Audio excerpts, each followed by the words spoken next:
Israeli naval forces have intercepted an international flotilla attempting to deliver aid in Gaza. And this mission, which included over 40 civilian boats and hundreds of activists, and that included Swedish climate campaigner Greta Thunberg, it was stopped roughly 70 nautical miles from the war-ravaged enclave. Now, the global Samud flotilla, carrying food, medicine and over 500 civilians, had been making its way across the Mediterranean for weeks. Departing from Spain, the convoy made stops in Italy and Tunisia before heading for Gaza.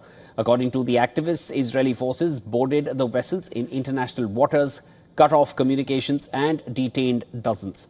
Live video streamed from one of the lead ships, the Alma, showed passengers donning life vests just before Israeli naval vessels surrounded them. Surveillance cameras on board the Maria Christina boat showed a vessel allegedly from the Israeli Navy spraying a jet of unidentified substance at the flotilla. Israeli Foreign Ministry later said that all passengers were safe and were being transferred to an Israeli port. The interception has sparked major condemnation and diplomatic fallout. Turkey's foreign ministry called the operation an act of terrorism, while hundreds of Turks protested against Israel outside Istanbul consulate and slammed Israel's actions as unlawful.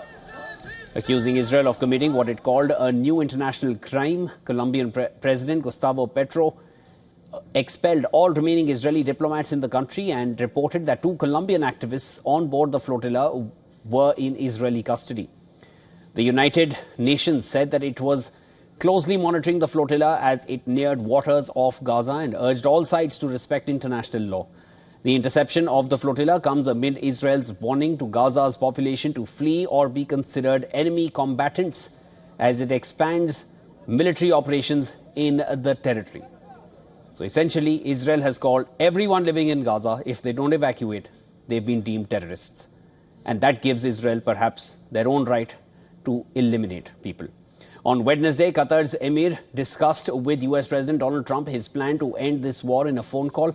Sheikh Tamim reiterated Qatar's support for peace efforts and expressed confidence that the plan would guarantee regional security and protect the rights of Palestinians.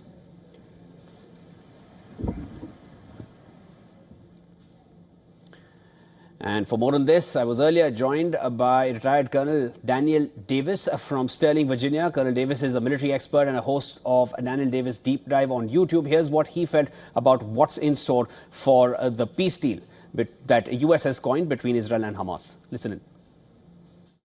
It's very tenuous because virtually everybody in the world wants this to work out.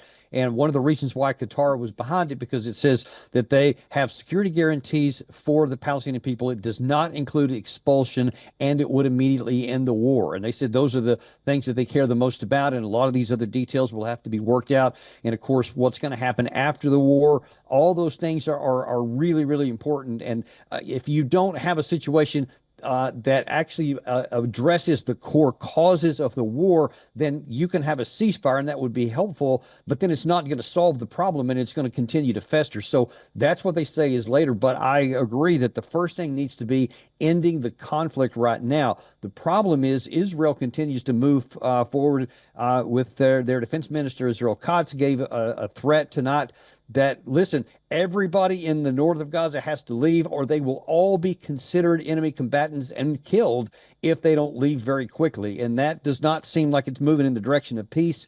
And it's unclear, frankly, whether Israel actually wants this to work out or not. But time is going to be the teller on that.